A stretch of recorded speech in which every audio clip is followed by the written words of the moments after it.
আজকে মানুষ বিজয় উদযাপন করেছে, উল্লাস করেছে। এর চাইতে বড় খুশির দিন আমরা যারা বাংলাদেশে বসবাস করি আমাদের আর হতে পারে না।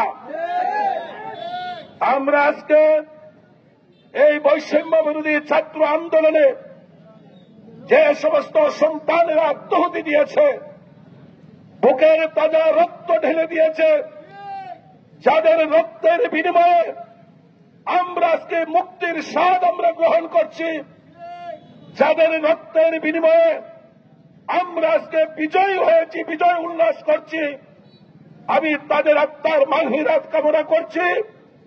আল্লাহ পাক রব্বুল আলামিন যেন তাদের শহীদি দরজা দান করেন। আজকে বৈষম্য বিরোধী ছাত্র আন্দোলনের অগ্রনায়ক যারা সমগ্র বাংলাদেশে, সেই সমস্ত ছাত্র সমাজকে আমরা সেলুট জানাই, তাদের প্রতি আমরা শ্রদ্ধা জানাই, সম্মান জানাই। আজকে কুলাউড়াবাসীর প্রতি আমাদের আকুল আবেদন, আমরা আপনাদের সন্তান, দীর্ঘদিন এই শহরে আমরা রাজনীতি, ব্যবসা বাণিজ্যের মাধ্যমে একে অপরের সাথে সৌহার্দ্যপূর্ণ সম্পর্ক এবং আন্তরিকতার সাথেই আমরা বসবাস করছি। এই বিজয়কে কেন্দ্র করে কোন অনাকাঙ্ক্ষিত ঘটনা ঘটুক এবং কোন অনাকাঙ্ক্ষিত ঘটনার মাধ্যমে আমরা বিজয় কালিমালিপিত হোক, আমাদের কুলাউড়ার সুনাম নষ্ট হোক, আমাদের কুলাউড়ার ঐতিহ্য প্রশ্নবিদ্ধ হোক, সেটা আমরা চাই না। আপনাদের প্রতি আমাদের আকুল আবেদন, আমাদের অনেক ক্ষোভ আছে। আমরা দীর্ঘদিন থেকে আন্দোলনের রাজপথে ছিলাম, আমরা চাইতে বেশি কষ্ট হয়তো অনেকেই ভোগ করেছেন, আমরা কিন্তু অনেক কষ্ট, যন্ত্রণা, দুঃখ ভোগ করে আজকে এখানে দাঁড়িয়েছি। কিন্তু তাই বলে আমি যদি আমার স্থাপনাকে ধ্বংস করে দেই, আমি যদি আজকে বিজয়ের দিনে এমন কোন আচরণ করি যে আচরণ বিগত দিনে যারা করেছে আমরা যদি তাদের মতো আবার হয়ে যাই, সেটা তো কিন্তু আমাদের ঠিক হবে না। বিশেষ করে আমি উদীয়মান তরুণ সমাজ যারা আমাদের ভাই বাতিজা সমতুল্য, এখানে ব্যবসা এবং রাজনৈতিক দলের অনেক নেতৃবৃন্দ বিকাল থেকে আজকে অনেক কষ্ট করছেন, অনাকাঙ্ক্ষিত পরিস্থিতিকে সামাল দেওয়ার জন্য আমরা দেখেছি। এখানে সবার নাম নেওয়া সম্ভব নয়, তাই আমি আজকে বিকাল থেকে যারা এই কুলাউড়াকে সুন্দর রাখার জন্য পরিশ্রম করেছেন সবাইকে ধন্যবাদ জানাচ্ছি, কৃতজ্ঞতা জানাচ্ছি।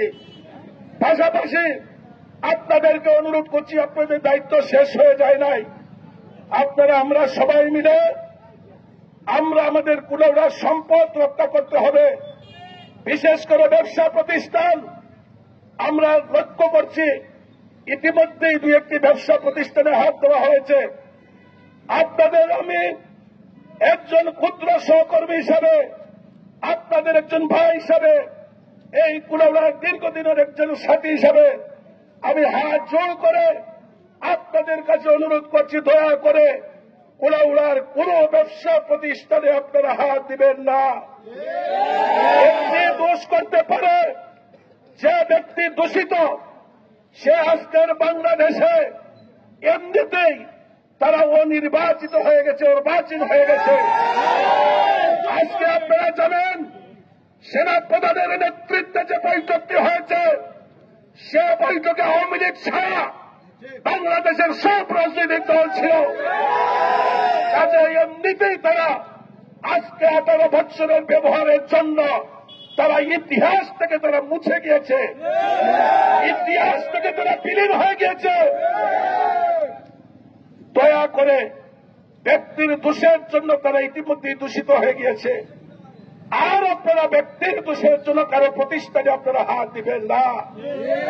আপনাদের আল্লাহর দোহাই দিয়ে আবারও হাত জোর করে আপনাদেরকে অনুরোধ করছি, দয়া করে আর কোন ব্যবসা প্রতিষ্ঠানে আপনারা হাত দিবেন না। আর বিশেষ করে এই থানাটি কার? এই থানাটি আমাদের সম্পদ। হয়তো থানা প্রশাসন সরকারের নির্দেশ পালন করতে গিয়ে তারা অনেক কিছুই করেছে। আমরা একটু কড়া কথা বললেই আমাদেরকেও গ্রেফতার করে নিয়েছে। কিন্তু আজকে সেই পুলিশ প্রশাসন আমাদের কথা শুনতে হবে ইনশাআল্লাহ। আমাদের কথায় ওনাদেরকে চলতে হবে। আমরা ন্যায় এবং সত্যের পক্ষেই কথা বলবো।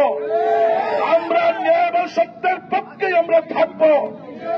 তাই আমরা এমন কোন অন্যায় আবদার, এমন কোন অন্যায় অবিচারমূলক কোন আবেদন নিয়ে যাব না। তাই আশা করছে ওনারা ইনশাআল্লাহ জনগণের কথা শুনে ওনারা চলবেন। ওনারা যা করেছেন 11 বছরের এই সরকারের হয়ে আজকে ওনারা এটা উপলব্ধি করতে পারছেন। মানুষের যে ঘৃণা, এই ঘৃণা ওনাদের প্রতি কেন জন্মালো? ওনারা এমন আচরণ করা শুরু করেছিলেন, মনে করেছিলেন যে আজীবন হয়তো এই আচরণের মাধ্যমে ওনারা থাকতে পারবেন। কিন্তু ওনারা আল্লাহকে ভুলে গিয়েছিলেন, ওনারা ইতিহাসকে ভুলে গিয়েছিলেন। এর জন্য আজকে মানুষের এত ক্ষোভ। আমি আপনাদের প্রতি দয়া করে অনুরোধ করছি, আপনারা এগুলা ভুলে যান। যার যে কৃতকর্ম, সেই কৃতকর্মের ফল ইতিমধ্যে ওনারা উপলব্ধি করতে পেরেছেন। কাজে দয়া করে আপনারা আর কেউ থানা প্রশাসনের প্রতি আপনারা কোন ধরনের এমন কোন পদক্ষেপ গ্রহণ করবেন না যাতে আমাদের সুনাম নষ্ট হয়, আমরা আবার তাদের মতো যাতে হয়ে না যায়, এটা আপনারা খেয়াল রাখবেন।